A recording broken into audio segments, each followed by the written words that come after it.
I have a full-time job in tech and a full-time job as a musician.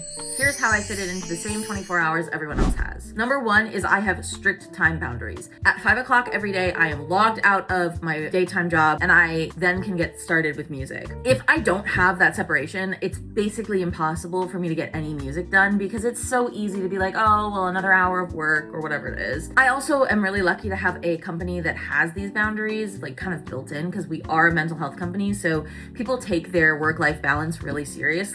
So that makes my life really easy. The second thing is I always fit in fun with friends every single day. I know that sounds kind of dramatic, but I love playing video games with my friends, so we actually get on at least 30 minutes to an hour every day, and we like hang out, we decompress, we chat about it. It helps me break out of that like grind mindset, because it's really unnecessary. When you have that grind mindset, you can become obsessed with, oh, I'm not doing enough, and it's really not about that. You can only get so much done in a day, so you kind of have to be honest with yourself about how much rest you need, and everyone needs rest, because at some point you will run out of time and energy. I need at least 30 minutes to an hour with my friends every day, whether that's playing video games or we go upstairs and we make dinner, maybe me and my husband hang out, but I need time with my friends. And the last thing is minimizing what I call the rogue agenda. So it's all the areas in life that are not in my goals list. I have kind of a psychotic way of thinking about life. I treat everything like it's a job, even if it's just like fun stuff or hosting parties. It basically means that I have to be incredibly strategic about my time. If something is not directly on my goals list, I'm just not going to do it. But that does mean that I have to add things like exercise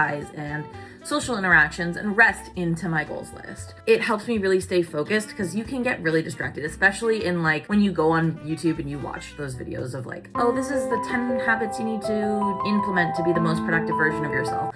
It can be really addicting to sort of get into a habit of watching those videos and picking new and newer things for you to add. But the truth is, you kind of have to pick the things you're gonna go with and stick with them, if that makes sense. So for me, I pick the habits I think are gonna make a difference and I stick with them and I minimize the rogue agendas. Anything else that needs to happen, it needs to be reprioritized because otherwise I will get distracted. Follow me if you want to hear more about how to do it all because it's possible. It's tiring, but it's possible.